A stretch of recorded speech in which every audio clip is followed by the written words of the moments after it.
우리는 지난 시간에 위로에 대해서 살펴봤습니다. 성경에서 말하는 위로가 무엇인가? 그것은 어떤 감정적이거나 그리고 우리의 어떤 정서적인 평안함이라든가 그런 것을 말하는 것이 아니라고 우리가 살펴보았습니다.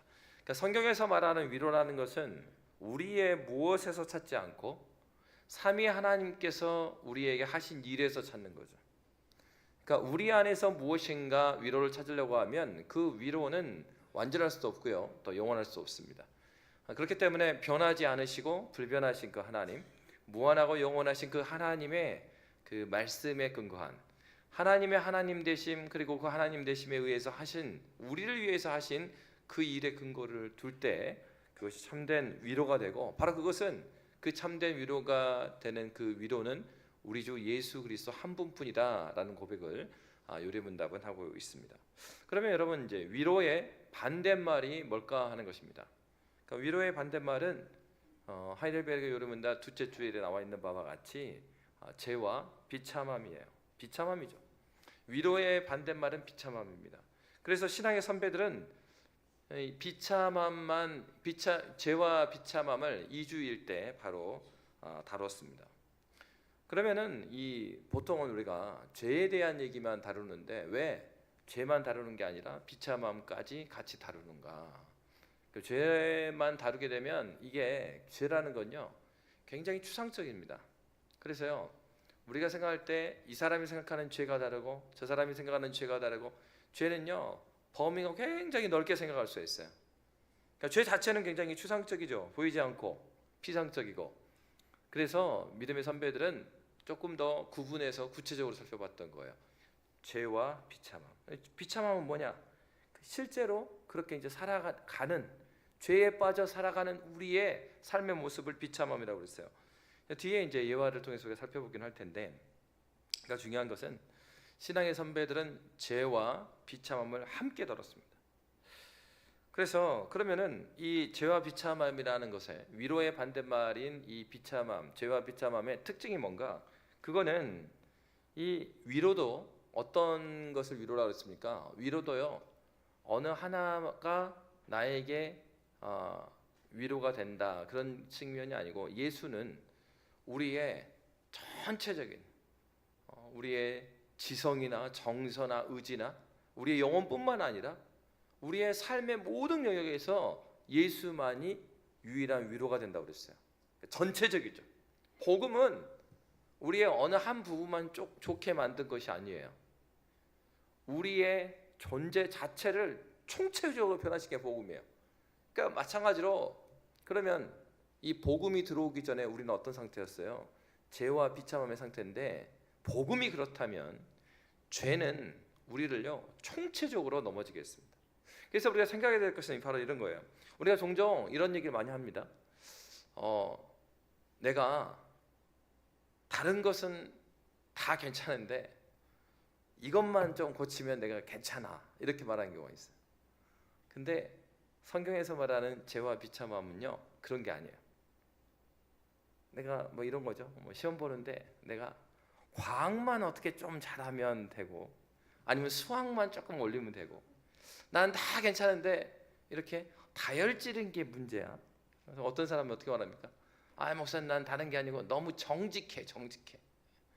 그래서 싫은 얘기 다 하면서 자기는 정직하다고 그래. 이것만 고치면 내가 괜찮다. 근데 성경에서 말하는 죄와 비참함은 그게 아니고요 총체적이에요. 특정한 어떤 것만 내가 잘못했다 그게 아니고, 내 존재 자체가 하나님께 받아들여질 수가 없는 자구나. 그러니까 이런 고백을 했을 때 고개가 끄덕여지고 그것이 받아들여지는 사람은 그리스도 예수의 십자가가 무엇인지 경험한 사람이에요. 근데 그게 지금 이 얘기를 하는데, 왜요? 죄 자체 추상적이라고 그랬잖아요.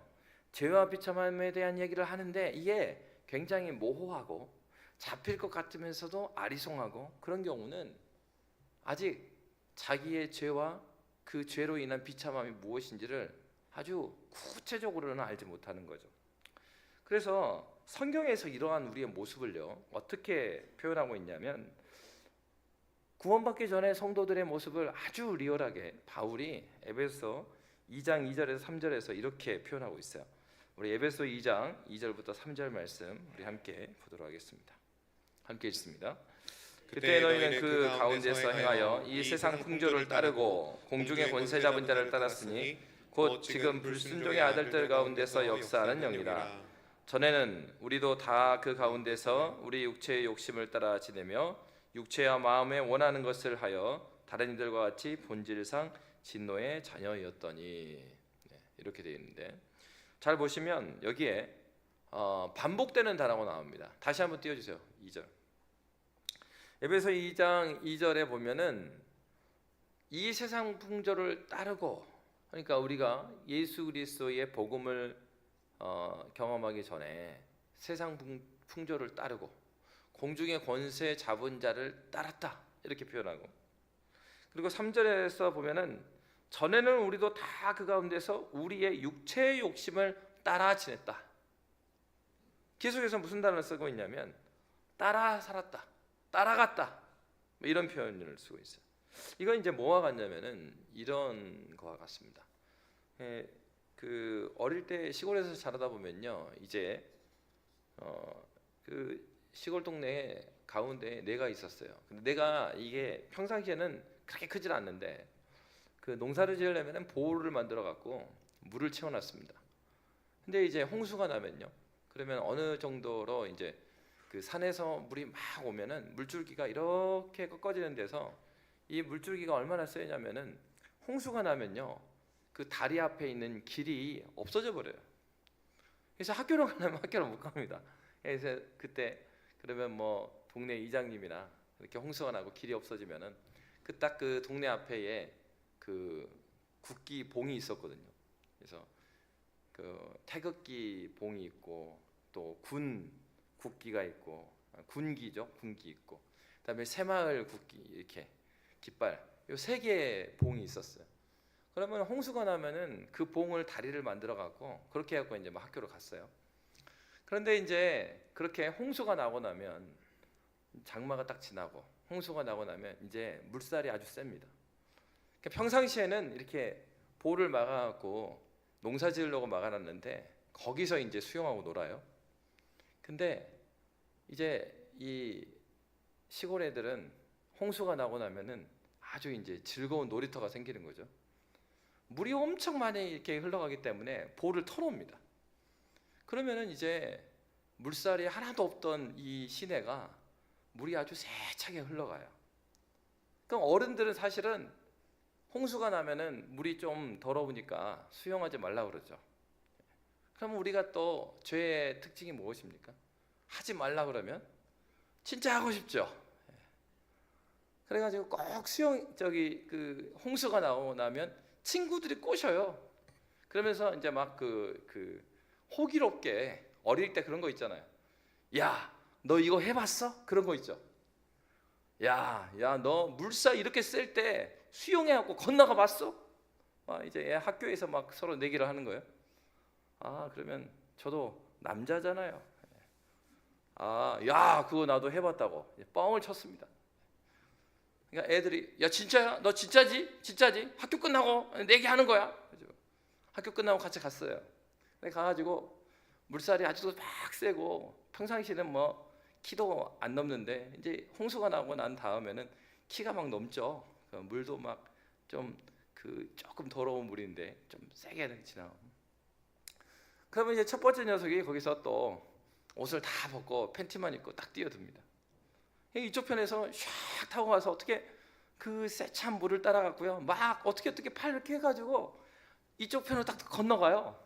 그러면서 딱 들어가지고 위야 이러고 하죠. 이러고. 그러면 이제 저쪽에 있는 놈들이 줄 서가지고 야, 다음엔 너다. 제 차례 갔다 오죠. 그러면은 사실 그때 저는 수영을 잘 못했어요.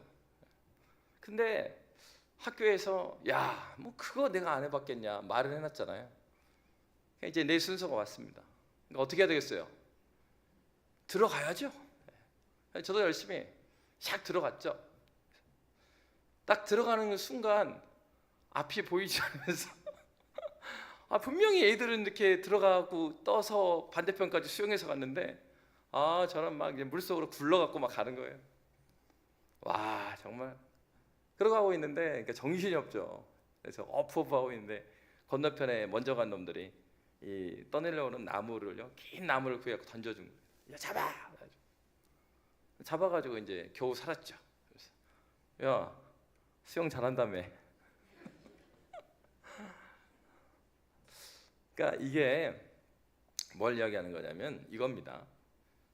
그 홍수가 난 다음에 냇가에 뛰어드는 것은 하지 말라고 금해져 있는 거고, 뭐 면에서도 그렇게 말하고, 학교 선생님들한테도 다 공지가 나갔고, 선생님들도 야, 홍수 나고 나서 냇가 들어가지 마 이렇게 했어요.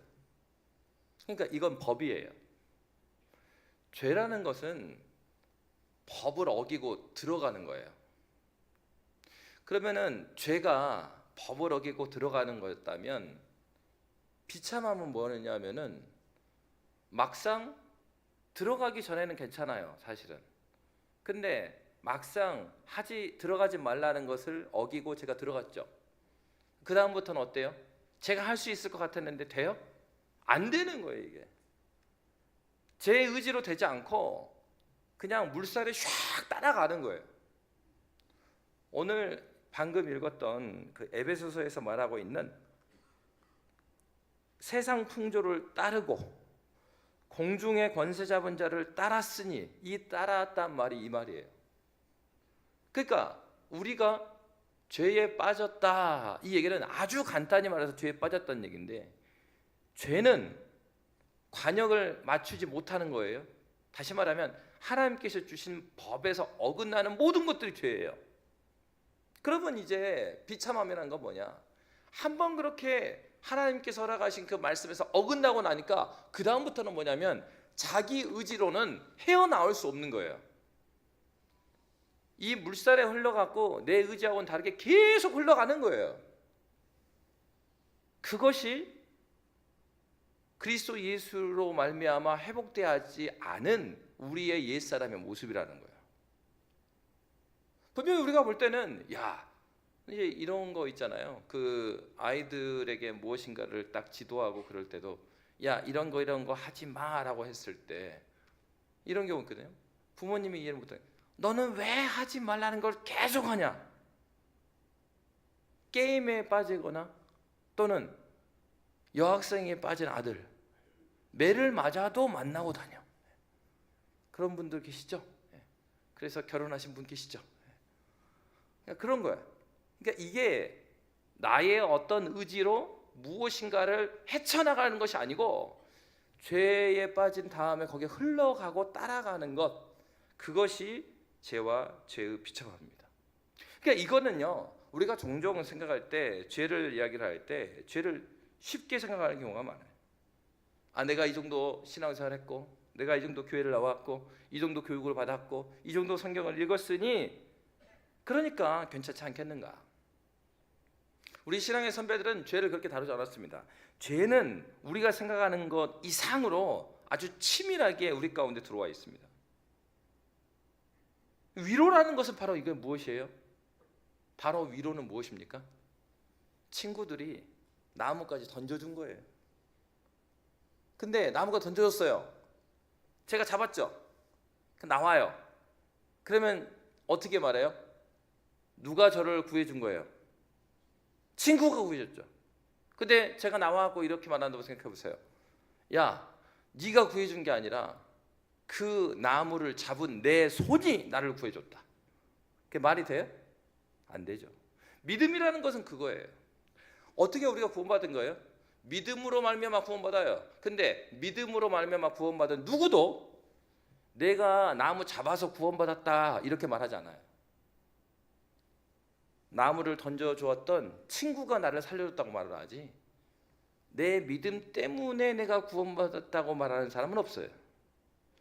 죄와 죄의 비참함, 그리고 구원이라는 것은 이런 관계를 가지고 있고, 일주일에서 말하고 있는 위로라는 것은 바로 이거예요.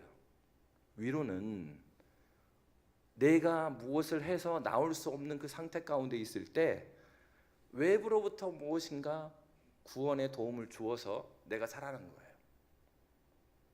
그러니까 성경에서 말하는 위로와 성경에서 말하는 구원이라는 건 바로 이것이고, 이걸 생각할 때 우리가 어떤 생각을 하게 됩니까? 내가 예수 믿기 전에 나의 삶에 있어서 조금이라도 내 의를 얹거나 숟가락을 얹을 어떤 이유도 될 수가 없는 거죠. 오늘 성경은 우리에게 그것을 가르쳐주고 있습니다. 그렇다면 이제 이런 겁니다. 그렇다면 죄와 죄의 비참함이 그런 것이라면 문제는 이런 거예요. 죄의 비참함에 대해서 그것을 인식하는 것이 그러면 쉬운 일인가? 제가 공원에서 전도를 할 때 은퇴하신 어르신을 만났습니다. 그러면서 사형리 가지고 복음을 전했는데 복음을 쭉 전하다가 모든 사람은 죄에 빠져 있습니다. 이 부분에서 걸렸어요. 아저씨가 화를 내기 시작합니다. 아니 여보게 청년, 내가 평생 남에게 피해를 준 적이 없고 지금도 아마 청년보다 헌금도 훨씬 많이 하고 내가 사회봉사도 많이 할 텐데 왜 나한테 죄인이라고 그러나? 또는 목회자로 살다 보면은 임종도 많이 보게 되고요. 또 장례를 많이 치르게 됩니다. 어떤 경우에는 이제 임종을 앞두고 복음을 전하는 경우들이 종종 있습니다. 그런데 참 미안한 거는 마지막에요. 정말 그전에는 예수를 전혀 믿지 않다가 마지막에 주님께 돌아오는 사람이 있어요. 그래서 마지막에 하나님께 가는 그 순간에 정말 평안한 얼굴로 이렇게 하나님께 부르심을 받는 사람이 있습니다. 그냥 모두가 그러는 건 아니에요. 어떤 분은 마지막까지 복음을 그렇게 전해도요, 마지막까지 완강히 거부하는 분들이 또 있습니다. 여러분, 이거죠. 우리 인간이 죄와 죄의 비참함을 인식한다는 것은 말처럼 그렇게 쉬운 게 아니에요. 예를 들면 열심히 스스로 중세 때 그랬던 것처럼 금식하고 먹지 않고요. 그리고 그 자기의 욕구들을 금하고 그렇게 수련을 해서 죄와 죄의 비참함을 깨닫게 되는 것인가? 그게 아니에요. 왜요? 종교개혁을 일으켰던 루터만 봐도 루터는요, 그가 말씀을 통해서 복음을 깨닫기 전까지 그는요 마음 가운데 계속적인 불안함 가운데 시달렸어요. 번개만 쳐도 천둥만 쳐도 자기 죄 때문에 하나님께서 자기를 죽이려고 하는 것은 아닌가, 불안해서 벌벌 떠는 인생을 살았어요. 열심히 수동원에서 수련을 한다고 해서 내가 죄인이고 나의 죄의 비참함이 무엇인지를 인식하게 되는 것인가? 그게 아니란 말이죠. 경험이나 양심으로 이루어지는 일도 아니에요. 그래서 신앙의 선배들은 그 얘기를 한 거예요. 우리 하이델베르그 요리문답 2주일 3문 있습니다. 제가 문 읽으면 여러분이 답을 읽으면 됩니다. 3문. 당신의 죄와 비참함을 어디에서 압니까? 여러분 시작. 하나님의 율법에서 나의 죄와 비참함을 압니다. 신앙의 선배들 하는 얘기 뭐냐면 우리의 죄와 비참함은요 율법에서 한다. 그러면 왜 죄와 비참함을 율법을 통해서 알 수 있는가? 바로 이런 것입니다.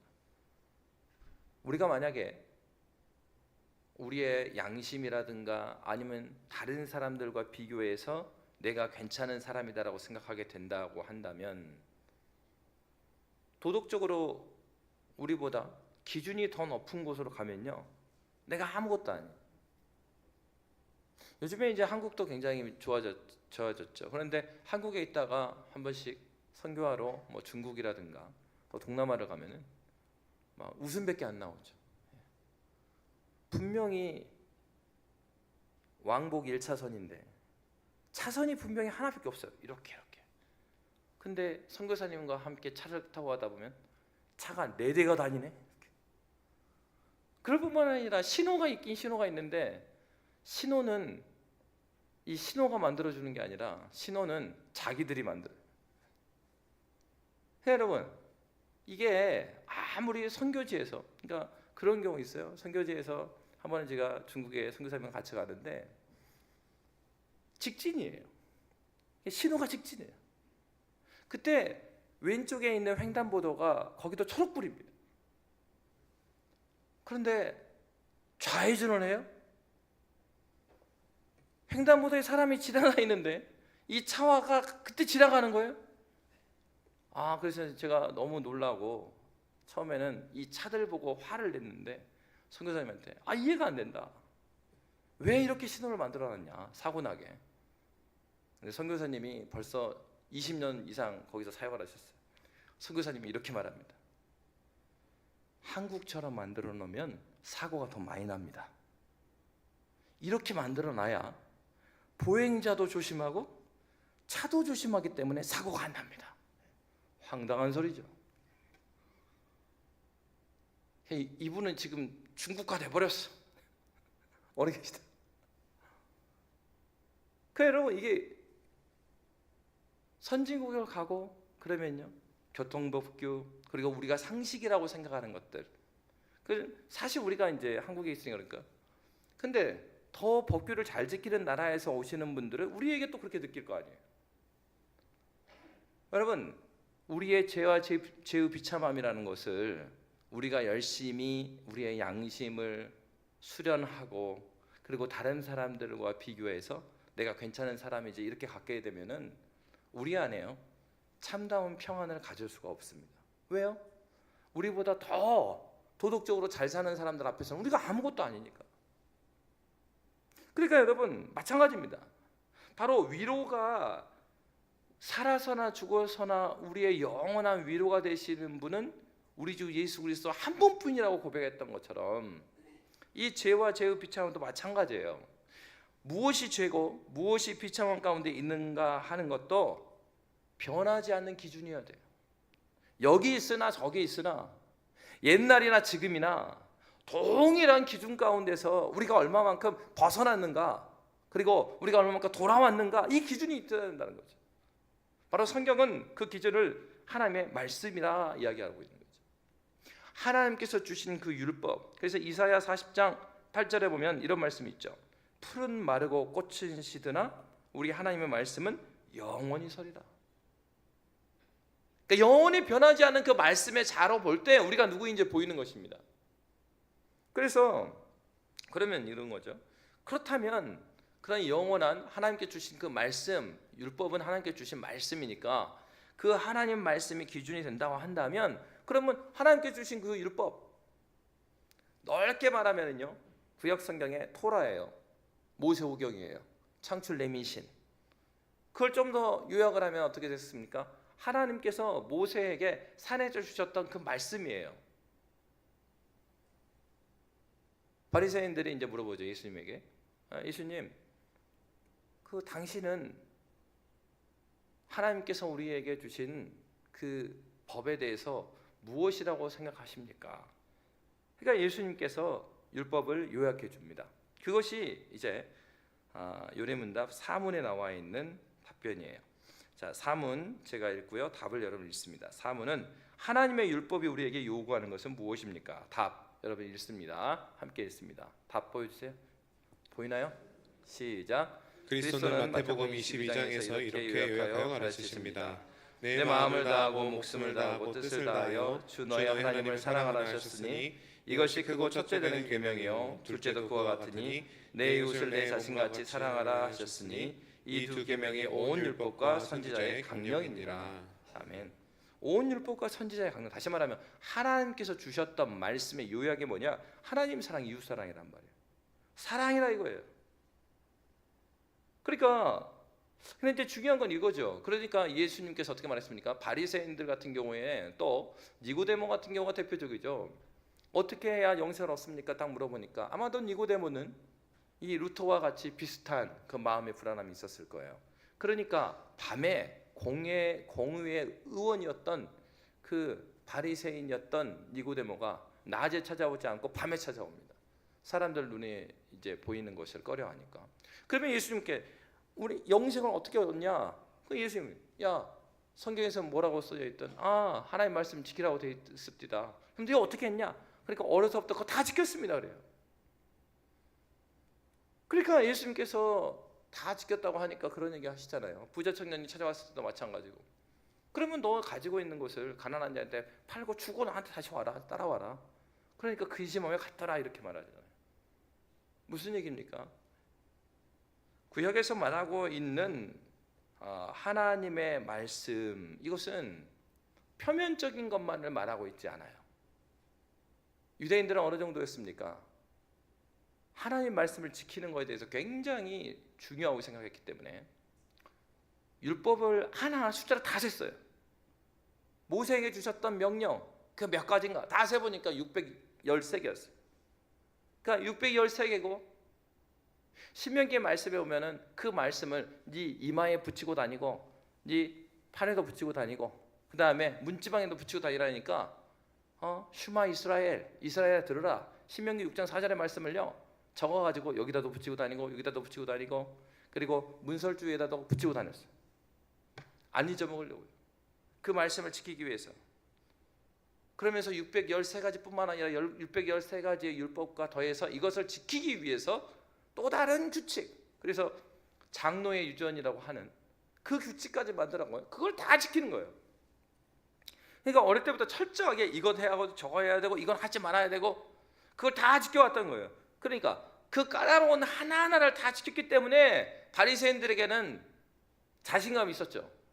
그리고 유대인들에게 있어서는 어떤 상식이 생겼는가? 예수님이 오실 때가 되니까 바리새인과 서기관들을 향해서 이렇게 말한 거죠. 메시아 때가 오고 우리가 기다렸던 메시아가 오신다면 메시아의 나라가 시작될 텐데 메시아의 나라에 의자가 딱 2개밖에 없다면 거기에 앉을 수 있는 사람은 바리새인과 서기관이다. 왜요? 서기관은 하나님의 말씀을 받아 쓴 사람들이에요. 계속해서 사본을 만들었던 사람이에요. 말씀을 잘 아는 사람의 대표자 서기관. 그 말씀을 지키면서 사는 사람에서 대표자 바리새인. 딱 2명이 한마디로 하나님 나라, 딱 2명이 메시아의 나라 천국에 간다면 그 2사람이다. 그러니까 어때요? 나면서부터 바리새파였던 바울도 마찬가지고 바리새인들은 마음 가운데 자신감이 있는 거죠. 내가 지금까지 어긴 것이 하나도 없고 다 지켰기 때문에 다른 사람은 몰라도 그래도 나는 하나님 나라에 들어갈 것이다. 메시아의 나라에 들어갈 것이다. 그런데 이제 중요한 건 이겁니다. 예수님께서 하신 얘기는 전혀 다른 거예요. 산상수훈에서 예수님께서 율법을 다시 한번 설명해 줍니다. 마태복음 22장 37절에서 40절의 말씀에서도 우리가 보았던 것처럼 뭐라고 그랬냐면 하나님을 사랑하고 이웃 사랑하는데 그 앞에 수식어를 붙였어요. 네 마음을 다하고 목숨을 다하고 뜻을 다하여 주 너의 하나님을 사랑하라. 그러니까 이거면 안 되는 거예요. 아이 제가 이렇게는 말씀을 못 드리지만 우리 이런 말을 많이 하잖아요.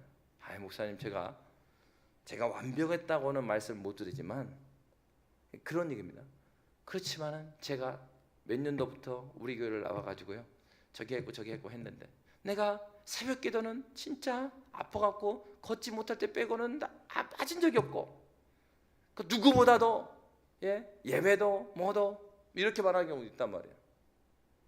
예수님이 물어보면 우리가 바리새인이 그렇게 대답을 하니까 그러면 네 마음을 다했냐 목숨을 다했냐. 그러니까 우리의 표현 자체가 우리는 겸양의 표현으로 제가 완벽했다고는 말을 못하지만 이렇게 말을 하는데 그 자체가 무슨 얘기예요? 제가 그래도 할 거 다 했습니다. 그러니까 저 정도 되면 그래도 커트라인 넘었잖아 이런 얘기예요. 예수님 뭐라 그러면 네 마음이 정말 그러냐는 거예요. 네가 조금이라도 하나님을 사랑하지 않았다면 반절만 사랑했어? 그럼 불합격이에요.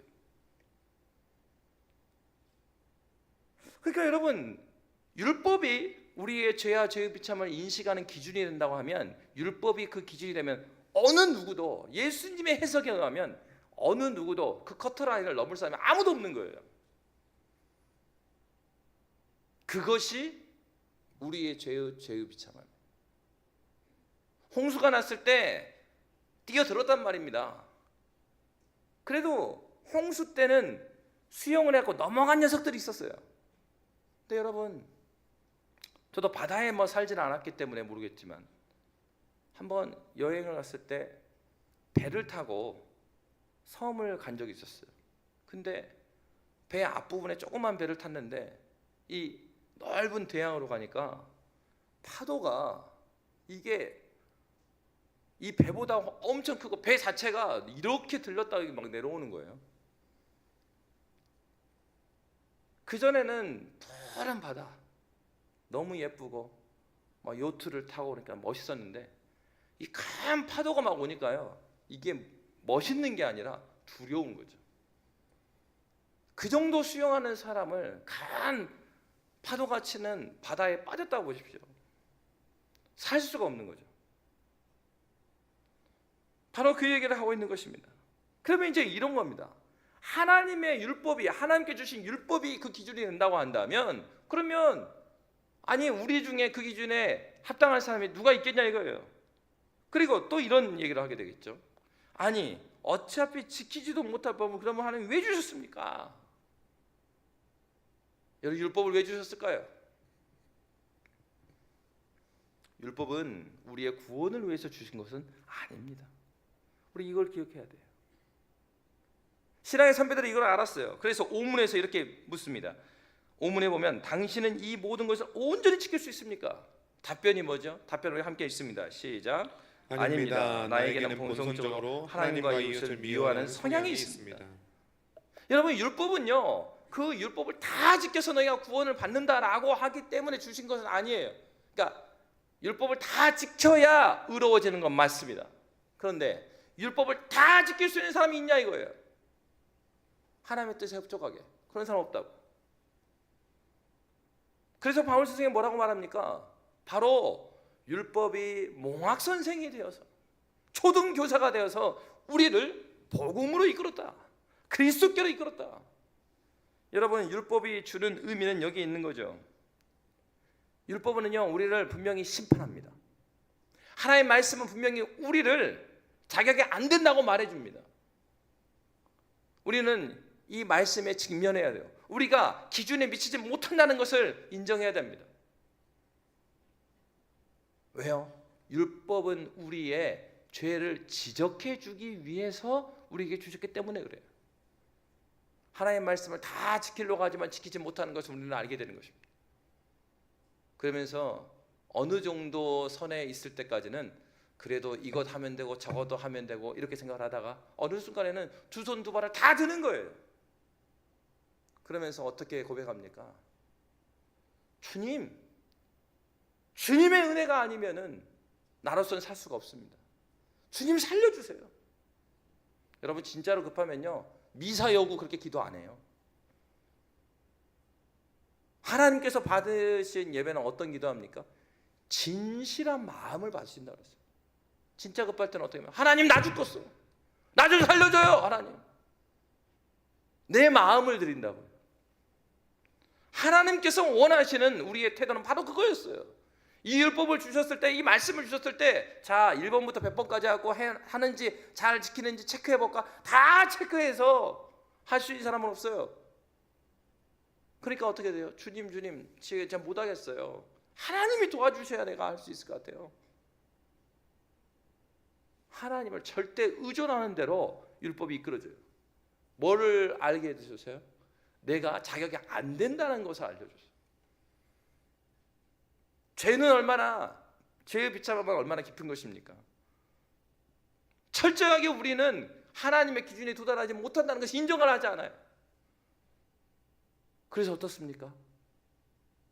목사가 되고 장로가 되고 권사가 되고 안수집사가 되고 그래도 여전히 마음 저 언저리에는 그래도 내가 이것도 하고 저것도 했는데 그거 남아있다고. 자녀를 사랑하는 부모가 자녀에게 했던 많은 헌신들을요 헌신이라고 말하지 않습니다.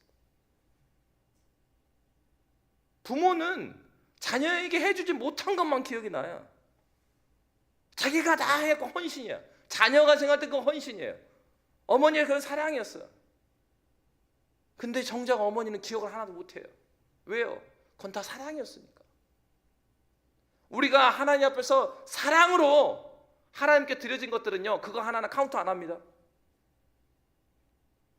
여러분이 양림교회를 섬겨오면서 나의 인생을 다 섬겨오면서 여러분의 손가락 안에 그래도 목사님 아무리 그렇게 말해도 다른 사람이 다 떠나고 저기 할 때 저는 이것도 했고 저것도 했고 이것이 있다면 이 자체가 무엇을 보여주는 것입니까? 우리가 비록 예수 그리스도를 만났음에도 불구하고 죄의 비참함이라는 것이 얼마나 뿌리 깊은가. 우리는 매일매일 그리스도 예수 앞에 나아가 우리 안에 그래도라는 이 단어를 십자가에서 불태우는 삶을 살아야 합니다. 참으로 예수 그리스도의 복음을 발견하게 되면 그 말을 할 수가 없죠. 여러분, 이 말씀 앞에서 우리가 어떻게 할 수 있겠습니까? 성경은 분명히 이야기를 하고 있어요. 우리는 하나님이 주신 이 사랑의 법, 근데 이제 인상적인 거 이거죠. 율법이에요. 법이에요. 근데 예수님께서 법을 어떻게 요약해요? 두 가지로 하나님 사랑, 이웃 사랑이라고 요약했어요. 근데 여러분 생각해 보십시오. 법 하면 여러분 사랑이 떠오릅니까? 운전하고 가시다가 경찰차가 있어요. 그러면 여러분 어떠세요? 반가워라. 사랑해요 경찰.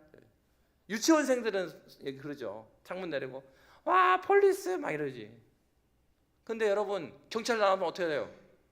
운전하다가 야야 빨리 안전벨트 다 매라. 법이라는 것은요 사랑하고 안 어울립니다. 근데 예수님 뭐라 그래요? 하나님께 주신 율법이 사랑이래요. 안 맞지 않습니까? 이 말은 어떤 말입니까? 하나님께서 율법을 주신 것은 우리로 하여금 율법으로 인하여서 기준이 되지 않기 때문에 모두 멸망시키려고 율법을 주신 게 아니라는 사실이에요. 이 율법을 주신 것은 하나님께서 우리를 구원하시기 위해서. 그래서 예수님께서 어떻게 말씀하셨습니까? 말씀에 보면 마태복음 9장 12, 13절에 보면 예수님께서 이런 얘기를 해주세요. 마태복음 9장 12, 13절입니다. 함께 읽습니다. 시작. 예수께서 들으시고 이르시되 건강한 자에게는 의사가 쓸데없고 병든 자에게라야 쓸데 있느니라. 너희는 가서 내가 긍휼을 원하고 제사를 원하지 아니하노라 하신 뜻이 무엇인지 배우라. 나는 의인을 부르러 온 것이 아니요 죄인을 부르러 왔노라 하시니라. 아멘. 예수님께서는요 마지막 때는 심판주로 오시지만 초림하신 그 예수께서는 우리의 구원자로 오셨어요. 그래서 이러한 율법을 주신 이유는 무엇입니까? 당신께서 뭐라고 말했냐면 마태복음 9장 12절에 예수께서 들으시고 이르시되 건강한 자에게는 누가 쓸데없다고요? 의사가. 예수님이 의사로 오셨대요. 우리 살리기 위해서 오셨다는 얘기입니다. 우리가 병들어 있는 걸 아십니다. 그래서 예수께서는 우리들을 살리기 위해서 율법을 주셨어요. 다시 말하면 살리려면 어떻게 해야 됩니까? 병이 걸렸을 때는 먼저 자기가 병이 걸렸다는 걸 인정을 해야 돼요. 그걸 인정하지 않으면 병원 안 갑니다. 여러분 좀 이상하면 빨리 병원 가세요. 버티지 마시고. 버티다가 병을 키운단 말이에요. 우리의 영혼이 마찬가지죠. 내가 병든 자라고 인정한 자는 예수를 찾아요. 왜? 예수가 우리의 영혼의 의사가 되시니까. 예수께서는 우리를 치료하시기 위해 이 땅에 오신 유일한 의사이심을 믿으시기 바랍니다. 우리를 지적하신 이유는 우리를 치료하기 위함이에요. 하나님은 선하신 분이십니다. 죄의 근원적인 성격을 율법을 통해서 지적하신 이유는 죄는 그 근원부터 다루지 않으면 뿌리를 뽑을 수가 없으니까요. 주님께서 바로 이것 때문에 우리를 부르셨습니다. 법을 주셨으나 그 법은 사랑입니다. 하나님께서 우리를 사랑하셔서 우리를 회복하시기 위해서 보내셨어요. 그렇다면 하나님의 이 율법 앞에 우리는 두 가지 태도를 가질 수 있을 거예요. 공공장소에서 담배 피우는 사람이 있다고 생각해 보십시다. 그 사람한테 여기서 담배 피우면 안 됩니다 라고 말했을 때 어떤 사람은 그렇게 말하겠죠. 죄송합니다. 제가 몰랐습니다. 또는 죄송합니다. 너무 피우고 싶어서 죄송합니다. 이제 안 피울게요. 어떤 사람은 어떻게 했어요? 어쩌라고. 담배값을 대줬어 뭐 했어? 내 자유인데. 자기 자유니까 이제 벌금이 나오는 거죠. 그래요. 하나님께서 이런 말씀을 주신 이유는 무엇입니까? 우리가 회개하고 그리스도 예수 붙들라고 영혼의 의사 되신 그분께서 우리 가운데 오셨습니다. 여러분 만약 그렇지 않다면 어떻게 되겠습니까? 로마서 1장 24절 28절은 이렇게 말하고 있어요. 이 말씀 기억해야 합니다. 우리 함께 읽겠습니다. 시작. 그러므로 하나님께서 그들을 마음의 정욕대로 더러움에 내버려 두사 그들의 몸을 서로 욕되게 하게 하셨으니 28절 함께 읽습니다. 또한 그들이 마음에 하나님 두기를 싫어하며 하나님께서 그들을 그 상실한 마음대로 내버려 두사 합당하지 못한 일을 하게 하셨으니. 주님께서요 그의 사랑하는 자들을 계속해서 보내십니다. 사람을 보내시고 그리고 돌아오게 하십니다. 그런데요 끝까지 거절하는 사람은요 마지막에는 내버려 두셔요. 나에게 들리는 하나님의 말씀이 없고 나에게 찾아오는 사람이 없다면 여러분 하나님 앞에서 깨달으셔야 됩니다. 교회는 여러분을 포기하지 않습니다. 그런데 기억하셔야 돼요. 반복적인 불순종은 하나님의 긍휼하심 가운데 그 긍휼의 은혜를 입을 수 없는 조건이 되는 겁니다. 여러분 하나님의 때가 있습니다. 하나님께서는 우리를 부르고 계셔요. 예수님의 말씀을 순종, 그 율법, 하나님께 주신 그 사랑을 하는 백성들, 그 사랑을 어떻게 해야 되겠습니까? 요한복음 13장 34절 35절은 이렇게 답변하고 있습니다. 우리 함께 읽도록 하겠습니다. 새 계명을 너희에게 주노니 서로 사랑하라. 내가 너희를 사랑한 것 같이 너희도 서로 사랑하라. 너희가 서로 사랑하면 이로써 모든 사람이 너희가 내 제자인 줄 알리라. 아멘. 여러분, 우리에게 주신 계명은 사랑의 계명이죠. 사랑을 하되 요한복음 13장 34절은 어떻게 사랑하라고 했습니까? 서로 사랑하라. 무엇같이요? 내가 너희를 사랑한 것 같이. 여러분 사랑하되 예수께서 우리를 사랑한 것처럼 우리가 서로 사랑해야 합니다. 그래서 진실한 공동체가 되어야 돼요. 예수께서 주신 그 말씀이 향하고 있는 방향은 서로 사랑하는 것이에요. 예수께서는 자기의 목숨을 버리면서 우리를 사랑하셨습니다. 어떻게 사랑하고 계십니까? 우리의 힘으로는 할 수 없습니다. 그렇게 주님께서는 우리에게 보혜사 성령을 약속하셨어요. 저와 여러분에게는 성령께서 우리 가운데 계십니다. 그래서 오늘도 충만한 은혜를 주시기를 마다하지 아니하시는 그 하나님께 부르짖고 외치고 그 하나님께 나아가십시다. 주님께서 저와 여러분을 사랑의 종으로, 사랑의 백성으로 인도하셨습니다. 기도하겠습니다.